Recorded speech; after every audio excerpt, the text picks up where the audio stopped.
toutes et à tous, et bienvenue dans Choc Actu, le seul journal où l'actualité française réussit encore à nous surprendre et parfois à nous faire rire nerveusement.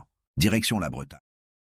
Direction la Bretagne, à Montfort-sur-Meux, pour une expérience touristique, disons, non référencée par l'Office du tourisme.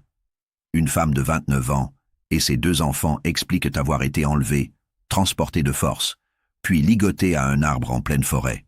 Oui, ligotés. Pas une métaphore. Un arbre. De vrais liens. 0 option premium. Bonne nouvelle quand même. La mère réussit à se détacher, trouve des habitants, et tout le monde s'en sort sans blessure grave. Le parquet se veut rassurant. Ni la mère ni les enfants ne présentent de blessures. Ce qui, dans le langage judiciaire, signifie psychologiquement détruit, mais médicalement OK. Une enquête est ouverte pour enlèvement, séquestration et extorsion en bande organisée. Bref, le combo XXL. Chuck. Si quelqu'un vous propose une balade en forêt sans prévenir, posez des questions.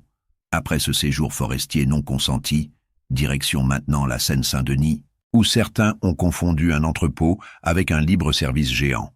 À Dugny, un entrepôt de matériel électronique a été cambriolé. Pas un petit vol discret, non. 50 456 appareils envolés, smartphones, tablettes, écouteurs, préjudice, 37 millions d'euros. Autrement dit, le rêve de n'importe quel ado ou de n'importe quel receleur bien organisé. Les voleurs ont agi vite, bien, proprement. Un travail tellement soigné qu'on se demande presque s'ils n'avaient pas le plan du stock en PDF. Les marques ciblées, Honor et Oppo. Faciles à revendre, faciles à faire disparaître. Comme l'argent public, mais en plus concret. Chuck.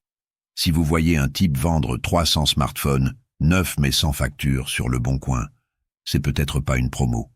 Et pour finir, une information rassurante. Même les ministres vivent désormais comme tout le monde. À Dugny. À Paris, 2 cambrioleurs originaires de la Courneuve sévissaient dans les beaux quartiers. Leur technique ? Entrer dans les immeubles, fouiller les boîtes aux lettres, récupérer clés et colis, puis piller les appartements. Classe, efficace, redoutable. Parmi leurs victimes, le ministre de la Transition écologique. Oui, même ministre, même boîte aux lettres, même galère. Les enquêteurs retrouvent chez les suspects sacs de luxe, bijoux, clés et même la montre du ministre. L'un avoue, l'autre se tait. Les 2 finissent en détention provisoire. Morale Chuck Actu. En France, tu peux être ministre, mais ta boîte aux lettres reste vulnérable.